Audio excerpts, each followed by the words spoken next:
yn fawr am y gwahoddiad i gael bod yma heddi, yn enwedig a hithen blwyddyn mor bwysig yn hanes yr Eisteddfod yma.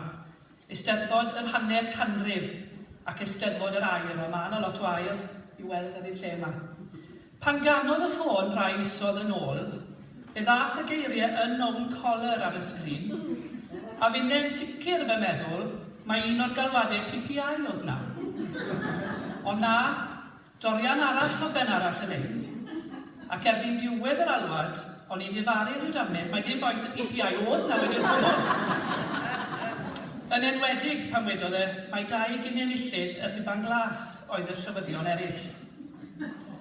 Ond mae cyrraedd carreg milltir nodedig fel hyn yn gyfle i edrych yn ôl, ond hefyd i edrych tua'r dyfodol. Mae nifer o'n sefydliadau cenedlaethol ni hefyd yn dathlu lenni. Mae Radio Cymru yn 20 oed, Steddfod Llangollen yn 70, a Merched y Wawr yr un oedran ar steddfod hon, yn 100 hefyd. Mae'n 20 mlynedd, chweliwch neu fido, ers y bleidles ar ddatganoli. Ac ni wedi bod yn cofio am y miloedd y Gymru fi'n brwydro union ganrif yn ôl yn y rhyfel mawr. Ac rhywbeth sy'n agos i dy galon i delydd, mae hefyd, wrth gwrs, yn 300 mlynedd ers gennu'r pêr ganiadydd Williams Pant y Celyn. Felly mae cofio yn rhan bwysig wrth gyrraedd unrhyw garreg milltir. Fe oedd na Steddfod, wrth gwrs, yn Llambed cyn 1967. Ac wrth bori drwy gyfrol gynhwysfawr Goronwy, a Goronwy gewch chi ngywiroi ar ôl ni yn lle codi'r llaw os welwch chi'n mynd gweud beth yn wrong fan hyn. Fe welwn ni bod y traddodiad eisteddfodol yn mynd mor bell yn ôl â 1859, pan llanwyd y babell a 3,000 o bobl, mwy na ffamiliwn yr Eisteddfod Genedlaethol. A'r gystadleuaeth gorawl yn denu 6 o gorau i ganu cyfieithiad Cymraeg Ieuan Gwyllt o'r Hallelujah Chorus. Nawr, cynhaliwyd Eisteddfodau ddim bob blwyddyn tan rhyw 1934, mewn pabell yn Ha y Bryn ger Neuadd Victoria, y cynhaliwyd gwyl 1934, a honno eto'n dal rhyw 2,500 o bobl. Rhwng 1947 ac 1951, fe gynhaliwyd Eisteddfod Gadeiriol o dan nawdd aelodau Eglwys Santiago Cwman, mewn pafiliwn ar gar rygbi Llambed. Ond yn 1966, fe dderbyniodd clerc a maer y dre Llambed, lythyr wrth Sir David James Pantyfedwen, yn cynnig swm sylweddol o arian i sefydlu Eisteddfod yn y dref yn enw ei frawd Rhys Thomas James. Cynhaliwyd cyfarfod, fel sydd wrth gwrs cyfarfod i drafod popeth, fe gath cyfarfod i alw i drafod y cais, ac ar ôl dadle brwd, penderfynwyd rhoi cynnig ar sefydlu gwyl flynyddol. Nawr ynghlwm â hynny, roedd sawl amod. Yn ei plith, ac yn Saesneg roedd y amodau hyn yn cael ei sgwennu ar y pryd, at each and every such Rhys Thomas James Pantyfedwen Eisteddfod, one first prize of £600 must at all times be awarded. Meddyliwch, roedd 600 pint bryd hynny yn swm anferth i'w ennill. Ac yn y cyfarfod hwnnw, i drafod y cynnig, cafwyd trafodaeth danllyd. Rhai yn anghytuno ar rheolau oedd ynglwm â'r cynnig, a rhai yn gweld y symiau oedd yn fwy na'r Eisteddfod Genedlaethol yn ormod. Cytunodd Sir David i newid yr amod hwnnw i 300 i'r wobr gyntaf, ail wobr o 200 a 100 i'r trydydd. Un peth diddorol arall oedd sylwi bod 20 pint yn cael ei gynnig un o'r cystadlaethau plant. A'r cyfarfod yn cytuno bod 20 pint yn afresymol o uchel i blentyn i ennill. Yr ymateb a gafwyd gan Sir David James oedd, when it comes to a £20 prize, you can rest assured that they will bring at least £20 worth of people with them. Pen busnes yw'r dweud. Bod 2,800 o bunnoedd wedi rhoi ar gyfer y gwobrau, roedd dal angen codi arian yn lleol i lwyfannu'r wyl, ac eithbwyd ati i gasglu arian a pharatoi ar gyfer yr Eisteddfod gyntaf. Roedd denu beirniad o safon yn bwysig iawn o'r cychwyn cyntaf.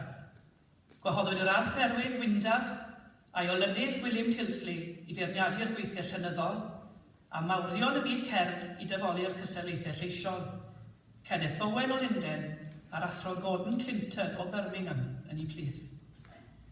Nawr bydd rhai ohonoch chi'n mae'n siŵr yn cofio, mae mewn pabell y cynhaliwyd Eisteddfod gyntaf Pantyfedwen yn 1967, ar ddydd Llun Awst yr 8fed ar 20, a'r babell honno dan Isan. Os edrychwn ni ar rai o enillwyr yr Eisteddfod gyntaf honno, bu'n fagwrfa yn sicr ar gyfer talentau'r dyfodol. Enwau fydde yn ei tro yn gwneud i marc yn y byd cerddorol a llenyddol. Yn yr 19 rhwng 15 ac 20 oed, Angela Rogers-Lewis ath â hi, ac yn ail, Dennis O'Neill, ail cofiwch. Yr arch dderwydd presennol Geraint Lloyd Owen enillodd adrodd darn o'r ysgrythur, a'r gader y flwyddyn ddilynol. Ifor Lloyd a Dai Jones Llanillar yn brwydro am yr 1905 ar 20, a'r cor buddigol yn dod o Don y Pandi. Einion Evans oedd y bardd cadeiriol a'r parch Rhys Nicholas o Borth Cawl yn cipio'r wobr cyfansoddi emyn a 300 pint. Byddai neb yn y babell y diwrnod hwnnw yn gwybod y bydde'r geiriau hynny, flwyddyn yn ddiweddarach, yn esgor ar un o'n hemynau mwyaf ni. Felly'r geiriau ddath gynta yn 1967 a ffôn anfarwol Eddie Evans yn Eisteddfod 1968. Nawr, dyw'r un gymanfa ddim yn gyflawn heb ganu Pantyfedwen, a diolch i'n Steddfod ni amdani. Nawr, un peth mae'r Steddfod hon wedi wneud ar hyd y blynydde yw addasu, symud gyda'r os, apelio at gynifer o bobl a phosib. Enghraifft, yn 1971 sefydlwyd adran gerdd a chrefft. Gwyl undydd oedd hi ar y dechrau, ond yn 1974 fe benderfynwyd cynnal yr Eisteddfod dros 2 ddiwrnod. Yn 1976 cyflwynwyd adran newydd sbon, sydd yr adran gyfyngedig. Gosodwyd 6 o gystadlaethau i'r plant ifanca oedd yn byw o fewn dalgylch ysgol uwchradd Llambed. Cyfle i bobl ifanc lleol fagu hyder fel i ni wedi gweld fan hyn heddi. Iona Womington enillodd ar yr 1926 a Rhian Jones Gerlan yn cipio'r adrodd dan 6. Yn 1978, fe symudwyd yr Eisteddfod y flwyddyn honno i fis Gorffennaf, mwyn ceisio denu mwy o bore. Yn 1979, fe ffarweliwyd ar babell a symud i'r neuadd hon. Ac yn 1984, doedd na ddim Steddfod Rhys Thomas James oherwydd yr ymweliad yr Eisteddfod Genedlaethol ar tre. Ac efallai wir, byddwn ni'n croesawu ar Genedlaethol yn ôl i'r ardal mewn 2 blynedd. Felly beth yw'r atgof cyntaf sydd â fi o Steddfod Llambed? Do ni ddim yn eisteddfodwr, do ni byth yn cystadlu ar ben yn hunan. Fel glywon ni, i fi gystadlu gyda chwr yr urdd sawl gwaith, neu fel o'n i'n alw fe cor Janet Rhiannon a Twynog. Ond oedd meddwl bod ar y llwyfan yma, ar ben yn hunan bach, yn neud un stymog i droi. Ond, ro'n i'n mwynhau bod yng nghanol bwrlwm y Steddfod, felly ddod dim amdani, ond gwirfoddoli. Wedi sefydlu 1978, oedd na gystadlaethau ambulance yn cael eu cynnal yn y Steddfod hon, a na beth oedd sport rhyfedda. Dath Tommy Aweldeg i ofyn os bydden ni fodlon bod yn un o'r cleifion. Hynny yw, esgus bod yn hanner marw tra bod rhywun yn trial eich achub chi. Y tybyca allai i feddwl am yw rhywbeth tebyg fallai fod yn extra ar casualty. Nawr oedd pobl yn dod o bell i gymryd rhan. Ac wy'n cofio un dyn, oedd e tua 10 gwaith y fwy na fi, ac o'n i lot yn ddeall ar y bryd, yn rhoi ar yn ochr gydag un llaw, a gwmpodd e fi nôl glatch ar y llawr ar yn ysgwydd. Nawr gredes i bydde gydag e real life case, wrth i'r boi'n seithi drwy'n ysgwydd i. Ac un blwyddyn, oedd crwt ifanc mor nyrfys wrth rhoi y braich i mewn sling, gredes i bydde angen ambulance arno fe driafach. Yna rai blynyddoedd yn ddiweddarach, daeth cyfle i helpu yn y rhagbrofion. A gallai gofio'n glir pa mor bwysig o'n i'n teimlo o gael y bathodyn coch ma. A'i wisgo e gyda balchder. Yna daeth darn swyddogol y bapur drwy'r letterbox yn llawysgrifen hyfryd, o'ch chi'n nabod sgrifen John Womington bob tro, yn dweud mae'n negesydd fydden ni. Rhyw fath o golomen mewn ffordd, rhwng y rhagbrofion a llefydd llwyfan fan hyn. Pwy oedd wedi cael stage, a wrth gwrs casglu beirniadaethau sgrifenedig y beirniad. Nawr oedd rhai o'r rhagprofion yn cael eu cynnal, fel bydd lot o'n chi'n cofio, yn festri Brodeifi, Noddfa a Sowar. A mewn cwbl o flynyddau, cael dyrchafiad i fod yn arweinydd rhagbraf. A beth oedd y rhagbraf cyntaf i fi arwen? Ie, yr her unawd. Yn Brodeifi, ar un o ddiwrnodau poetha'r flwyddyn. A llon lle o bobl, nid yn unig y cystadleuwyr, ond selogion oedd wedi dod i rando ar y rhagbraf, mwyn gweld siw beth oedd y safon y flwyddyn honno. Nawr bydde mobile ffôn wedi bod yn handi pryd ni, enwedig pan oedd rhaid cadw cystadleuaeth ar agor, achos bod pentwr o'r un cystadleuwyr hefyd yn cystadlu ar yr hen ganiadau. A'r rhagbraf hwnnw yn Sowar. Na beth oedd stress. A Neirin Tyn Ffynnon oedd yn trial cadw'r trefen ond o'n i. A phan oedd Neirin yn gweud, o'ch chi'n mynd yn eich hyd. Nawr un arall o'r stiwardiad selog oedd Johnny Grigddi, neu Johnny Bibi, o'n i'n iawn.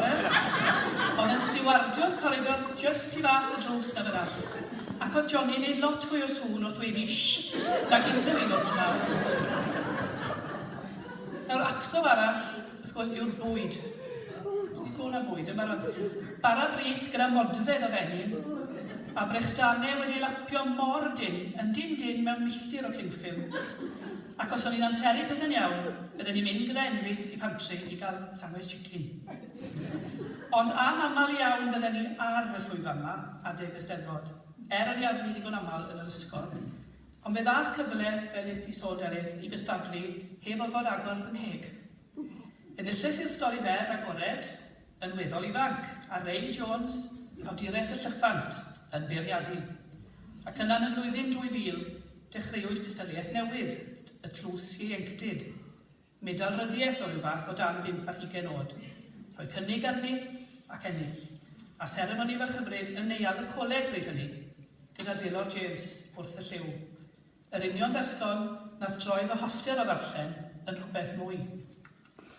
So fel nes I sôn, pan edrychwch chi ar y rhestr o gystadleuwyr ac enillwyr yr hanner can mlynedd ytha, ond eich taro chi pa mor bwysig yw gwyl fel hon. Mae'n paratoi pobl ar gyfer cam nesau gyrfaodd. Tudur Dylan Jones enillodd y gadir gyntaf am 5 ar 20 oed yn 1988. Aled Hall oedd enillydd cyntaf llais llwyfan Llamed yn 1993. Ac ath torreth o feirdd caderion a choronog yr Eisteddfod hon, ymlaen I fod yn enwau llenyddol o bwys. Donald Evans, Ian Wynn, Aled Gwyn, Hilma Lloyd Edwards, Eigra Lewis Roberts, Selwyn Griffith a Gerwyn Williams I enwi ond rhai. A do, fe fuodd Bryn Terfel y cystadlu yma, yn 1977 enillodd y fachgen ifanc yr 19 Cerdant dan 15 oed. Ar ôl gweld bod y cyflwynydd Gary Owen wedi cael trydydd ar yr adrodd dan 12 yn Steddfod 1968, Ie, trydydd. Nes I ofyn iddo fe, cwpl o wythnosau ôl, beth oedd I atgofion Ar wahân I wei bod wedi cael cam, yr hyn oedd e'n cofio wstod am Steddfod Llamed, oedd safon y tis ysgrifau. Mae edrych nôl, wrth gwrs, fel wedes I, beth naturiol I ni wneud wrth gyrraedd hanner cant. Ond beth am yn dyfodol? Does dim dwywaith bod cynnal Eisteddfod ar yr raddfa hon yn her. Mae'r tîm o wirfoddolwyr yn gweithio yn galed ac yn rhoi o'i hamser gydol y flwyddyn I sicrhau bod yr Eisteddfod yn mynd o nerth I nerth. Ac mae yna fyddin o bobl yn helpu dros y penwythnos hefyd I wneud yn siŵr bod pethau'n rhedeg fel watch. Mae dal angen codi arian, mae dal angen cyhoeddusrwydd, ac mae dal angen cefnogaeth, pobl fel chi, I wneud yr Eisteddfod hon yn un llwyddiannus. Tybed felly, siwr beth fydd Eisteddfod y dyfodol? Mewn hanner can mlynedd arall, a byddwn ni'n gwylio ar sgrin adre gyda'r cystadleuwyr yn cystadlu o'i rhwng ffrynt, a'r beirniad yn rhywle arall, a'i arddangosfa rithiol virtual reality fydd y cael a chrefft, a'i cyfres o gerddi ar Twitter, heb fod yn fwy na 140 o lythrennau, wrth gwrs, bydd y gerdd sy'n cipio'r gader. Sa'n credu ddaw I hynny, ond mae angen addasu a gwneud yr Eisteddfod beth bynnag fo'i maint yn apelgar